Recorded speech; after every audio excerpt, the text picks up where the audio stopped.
नमस्कार, मैं कमलेश कबीर आपका एक बार फिर स्वागत करता हूं इस नए एपिसोड में। आज के इस एपिसोड में हम बात करेंगे कांग्रेस पार्टी की, लेकिन खबर तेलंगाना से। तेलंगाना के मुख्यमंत्री और इस वक्त तेलंगाना में कांग्रेस पार्टी की सरकार है, मजबूत समर्थन उसको प्राप्त है। ऐसी स्थिति में जुबली हिल्स में उपचुनाव होने जा रहा है, तो उपचुनाव से पहले आपने देखा होगा क्रिकेटर मोहम्मद अजहरुद्दीन को कैबिनेट में शामिल किया गया, मंत्री बनाया गया और उसके बाद में जुबली हिल्स में एक रैली में कांग्रेस पार्टी के मुख्यमंत्री रेवंत रेड्डी ने एक बयान दिया और बयान था, मुस्लिम ही कांग्रेस है और कांग्रेस ही मुस्लिम है। अब इस चुनाव को एक तरीके से, क्योंकि कांग्रेस पार्टी डिफेंड नहीं कर पा रही है, यह सबको दिखाई देता है। आप कांग्रेस पार्टी के नेताओं के ट्वीट देखोगे तो आपको भी इस बात का अंदाजा लग जाएगा। लेकिन सवाल यह है कि कांग्रेस पार्टी तेलंगाना में मजबूत है, बावजूद इसके इस बयान की जरूरत क्यों पड़ी, जबकि रेवंत रेड्डी बिहार का दौरा भी कर चुके हैं, बिहारियों को लेकर उनका गलत स्टेटमेंट भी पहले आ चुका है। बावजूद इसके दूसरे फेज के चुनाव से पहले इस तरीके का बयान क्यों दिया गया? तो इसकी वजह जो है उसका हम आकलन करने की कोशिश करेंगे और साथ में कांग्रेस पार्टी के इसी मुस्लिम तुष्टीकरण की, एक तरीके से हम कहें कि आजादी के बाद से जो छवि कांग्रेस पार्टी ने तैयार की है, हम उसका भी विश्लेषण करने की, इसको हम कहें कि पूरी ईमानदारी के साथ प्रयास करेंगे। 1947 भारत आजाद हुआ, पाकिस्तान एक अलग देश बना। हम इसके ऊपर बहुत सारी चर्चा कर चुके हैं, इसलिए हम इसको थोड़ा सा पीछे छोड़ देते हैं, उसके बाद थोड़ा आगे बढ़ते हैं। मौलाना आजाद, आपको पता होगा जब देश में पहली बार चुनाव हुए, उस वक्त उत्तर प्रदेश की रामपुर सीट से विशन चंद सेठ के सामने चुनाव हार गए थे और पहली बार वोट चोरी का मामला सामने आया था कि किस तरीके से पूरा का पूरा उम्मीदवार ही जो है वो चोरी कर लिया गया, चुनाव का परिणाम ही चोरी हो गया। आखिर पंडित जवाहरलाल नेहरू ने मौलाना आजाद के लिए यह क्यों किया? तो साफ तौर से जाहिर है, दिखाई देता है, मुस्लिम तुष्टीकरण के लिए। तो इसकी शुरुआत जवाहरलाल नेहरू ने की और फिर धीरे धीरे कांग्रेस पार्टी जो है वो मुस्लिम तुष्टीकरण की तरफ बढ़ती गई, चाहे फिर अल्पसंख्यक बोर्ड की स्थापना करनी हो या फिर वक्फ बोर्ड तैयार करना हो, जम्मू कश्मीर के लिए धारा 370 हो या फिर दूसरे, चाहे वो 1991 का जो है प्लेसेस ऑफ वर्शिप एक्ट हो। अल्पसंख्यकों को जो है वो अनलिमिटेड पावर दी गई और हिंदुओं को लगातार जो है वो हाशिए पर छोड़ा गया। अब स्थिति यह बनी कि हिंदू बाहुल्य होने के बावजूद, या मैं कहूंगा कि सनातन संस्कृति से बाहुल्य होने के बाद इस देश में सनातन संस्कृति को हाशिए पर छोड़ दिया गया और इस संस्कृति को, इस सभ्यता को एक आवाज की जरूरत थी, एक पॉलिटिकल पार्टी की जरूरत थी जो उस राजनीतिक मंच के ऊपर इसकी आवाज उठाए, और यह जो है वो मिला भारतीय जनता पार्टी के रूप में। तो 1990 के बाद में भारतीय जनता पार्टी का ग्राफ जो है वो तेजी से ऊपर जाने लगा और कांग्रेस पार्टी का ग्राफ जो है वो नीचे आने लगा।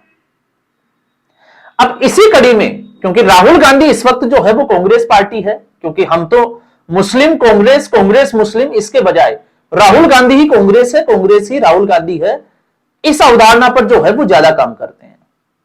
तो 2004 से सक्रिय राजनीति में आए।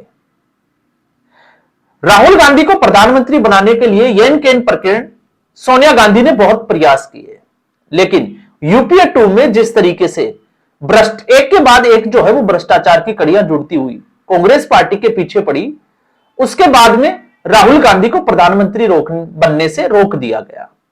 लेकिन आप याद करिए 2014 का लोकसभा चुनाव, पहली बार गुजरात का मॉडल, और दूसरी तरफ अगर आप देखोगे तो नरेंद्र मोदी प्रधानमंत्री पद के लिए भारतीय जनता पार्टी के उम्मीदवार। ऐसी स्थिति में कांग्रेस पार्टी को हार मिलती है, भारतीय जनता पार्टी बहुमत के साथ अपनी सरकार बनाती है। तो हमेशा की तरह जिस तरीके से कांग्रेस पार्टी की कार्यशैली है, उस वक्त कांग्रेस पार्टी ने एक कमेटी बनाई जो इन कारणों की हार की समीक्षा कर सके। जैसे आपने देखा होगा हरियाणा विधानसभा चुनाव की हार के बाद में कांग्रेस पार्टी ने एक कमेटी बनाई थी, फैक्ट फाइंडिंग कमेटी नाम दिया। अशोक गहलोत, प्रताप सिंह बाजवा, और बड़ी जबरदस्त जो इंटरेस्टिंग बात यह थी कि अशोक गहलोत जो राजस्थान में कांग्रेस पार्टी के नैया डूबो चुके, वो हरियाणा में कांग्रेस पार्टी के हार के कारण ढूंढ रहे थे। तो फैक्ट फाइंडिंग कमेटी बनी, जिला स्तर पर संगठन को मजबूत करने की बातचीत चली, और फिर उसके बाद में दिल्ली जो है वो नेताओं ने जाकर जो है वो पेश भी हुए राहुल गांधी कांग्रेस पार्टी के सामने। लेकिन नतीजा क्या निकला, 1 साल होने को आ गया, परिणाम अगर आप देखोगे उस फैक्ट फाइंडिंग कमेटी का क्या हुआ कोई पता नहीं। फिर हम आते हैं महाराष्ट्र में। तो महाराष्ट्र में भी आप देखिए, नवंबर में जब चुनाव परिणाम की घोषणा हुई उसके बाद से आप याद कीजिए 28 नवंबर सीडब्ल्यूसी की एक मीटिंग हुई थी, और उस सीडब्ल्यूसी की मीटिंग में हार के कारणों के ऊपर जो है वो चर्चा की गई, क्या होंगे उसका जो है वो कौन उसके लिए जिम्मेवार होंगे। महाराष्ट्र के चुनाव के बाद कांग्रेस पार्टी ने क्या किया, जबकि कांग्रेस पार्टी दिल्ली विधानसभा चुनाव सामने था, दिल्ली विधानसभा चुनाव के समय गुजरात में जो है वो संगठन को मजबूत करने के लिए लंगड़े घोड़ों की तलाश में घूम रही थी कि वहां पे जो है वो उसको बारात के घोड़े मिलेंगे, रेस के घोड़े मिलेंगे। ठीक ऐसे ही जिस तरीके से बिहार के अभी चुनाव चल रहे हैं और राहुल गांधी मध्य प्रदेश में कांग्रेस पार्टी को मजबूत करने में लगे हुए हैं, तो आप समझ सकते हैं कि कांग्रेस पार्टी की मनोस्थिति इस वक्त कहां की है, किस लेवल की है। तो 2014 में उस वक्त पूर्व रक्षा मंत्री जो थे एके एंटनी, जो मनमोहन सिंह की सरकार में रक्षा मंत्री रहे, उनके नेतृत्व में इस कमेटी का गठन किया और रक्षा मंत्री एके एंटनी ने एक रिपोर्ट दी, और वो रिपोर्ट ये थी कि कांग्रेस पार्टी की हार का सबसे बड़ा कारण जो है वो है कि कांग्रेस पार्टी के ऊपर मुस्लिम तुष्टीकरण की राजनीति, या हम कहें कि कांग्रेस पार्टी मुस्लिम परस्त हो गई है। इस छवि को जो है वो अगर तत्काल प्रभाव से जो है वो रोका नहीं गया तो कांग्रेस पार्टी को इसका नुकसान उठाना पड़ेगा। 2014 की बात है, उस रिपोर्ट को डस्टबिन में फेंक दिया गया, और लगातार कांग्रेस पार्टी बावजूद इसके सबक लेने से लगातार जो है वो उस छवि को और ज्यादा मजबूत करने में लगी रही। अब कांग्रेस पार्टी को यह लगता है कि हिंदू वोट जो है वो बटा हुआ है, और अगर एकमुश्त उसको मुस्लिम वोट मिल जाएगा तो वो पार्टी मजबूत हो जाएगी, जबकि सच्चाई जो है वो इससे अब बिल्कुल परे हो चुकी है, क्योंकि कांग्रेस पार्टी के उस परंपरागत वोट के ऊपर भारतीय जनता पार्टी ने कब्जा किया ही नहीं, और कांग्रेस पार्टी यहीं आके जो है वो मात खा जाती है, क्योंकि कांग्रेस पार्टी के उस परंपरागत वोट पर क्षेत्रीय पार्टियों ने अपना कब्जा कर लिया, जो इस वक्त कांग्रेस पार्टी के सहयोगियों की भूमिका में है। तो लड़ाई वहां है और लड़ जो है वो कहीं और जा रही है। तो रेवंत रेड्डी और उनका ये स्टेटमेंट जो है वो तेलंगाना के लिए तो बिल्कुल नहीं है, क्योंकि उस तेलंगाना की सरकार के स्वास्थ्य के ऊपर इसका कोई असर नहीं पड़ने वाला है। लेकिन बिहार में पहले चरण की जो स्थिति आई है, उस स्थिति के बाद में कांग्रेस पार्टी को यह लगता है कि शायद वो ये कार्ड खेलेंगे तो बिहार में कुछ सीटें हासिल हो जाएगी, जिसमें 12 सीटें कांग्रेस पार्टी की बड़ी इंपॉर्टेंट है सीमांचल की। जब हम सीमांचल की बात करते हैं तो सीमांचल में मुस्लिम मतदाताओं की संख्या कुछ सीटों पर 35%, तो कुछ सीटों पर जो है वो 65 से 70% तक है। तो तेलंगाना की भूमि से बिहार में जो है वो एक मैसेज देने की कोशिश की गई है, जिसमें किशनगंज आप ले सकते हैं, अररिया ले सकते हैं, पूर्णिया ले सकते हैं और कटिहार। और जब हम मुस्लिम मतदाताओं की इन सीटों के ऊपर जो सीमांचल की ये सीटें हैं जिनमें दूसरे फेज का कल मतदान होने वाला है, तो अररिया में लगभग जो है वो 41%, इसके अलावा कटिहार में लगभग 42% के आसपास मुस्लिम आबादी है, और किशनगंज में 67%, बहुत ज्यादा अगर आप देखोगे, और पूर्णिया में 37%, जहां से पप्पू यादव सांसद बनकर आते हैं। तो यह मुस्लिम मतदाताओं की जो संख्या है वो बिहार की राजनीति में 60 से 70 सीटों पर निर्णायक भूमिका में है। अब कांग्रेस पार्टी पहले चरण में कुछ नहीं कर पाई, तो कांग्रेस पार्टी को लगता है कि ये जो 12 सीटें सीमांचल की है, जहां पर आरजेडी भी है और जहां पर एएमआईएम असदुद्दीन ओवैसी ने पूरी जान जोखी हुई है। और इससे भी खूबसूरत बात अगर आप देखोगे इस राजनीति की, कांग्रेस पार्टी की, अब इनके नेताओं को कितनी समझ है हम उस पर आए, उससे पहले असदुद्दीन ओवैसी के ऊपर बिहार में आरोप लग रहे हैं कि वो वोट कटुआ की भूमिका में है, भारतीय जनता पार्टी की बी टीम है। जबकि तेलंगाना में जुबली हिल्स की सीट को जीतने के लिए रेवंत रेड्डी ने असदुद्दीन ओवैसी की जो है वो हेल्प ले रहे हैं। वहां पर एमआईएम जो है वो समर्थन करती हुई नजर आती है कांग्रेस पार्टी की, और जनता जो है वो इसको भली भांति देख रही है। भले ही कांग्रेस पार्टी के, चाहे वो राहुल गांधी हो या फिर उनके आसपास के जो नेता है वो लोग हो। तो आपने देखा होगा, जब हम बात करते हैं कि संगत का असर कैसा होता है, तो संगत का असर पवन खेड़ा इस वक्त अपने आप को जो है वो राहुल गांधी के बाद में दूसरे कद के नेता समझते हैं कांग्रेस पार्टी में, और हो भी सकते हैं क्योंकि कांग्रेस पार्टी में इसी तरीके के नेताओं का जो है वो इस वक्त दबदबा है। तो आपने देखा होगा अशोक श्रीवास्तव जो डीडी न्यूज के ऊपर 2 टूक प्रोग्राम लेकर आते हैं, तो कितनी बदल गई कांग्रेस, कांग्रेस ही मुसलमान है। वो एक जो है वो टाइटल के साथ एक शो किया, और फिर उसके बाद में पवन खेड़ा जो है वो टिप्पणी करते हैं कि अशोक श्रीवास्तव की सोच जो है वो 2 टके की है। तो आपको समझना पड़ेगा कि आखिर ये गोदी मीडिया जो है वो आया कहां से।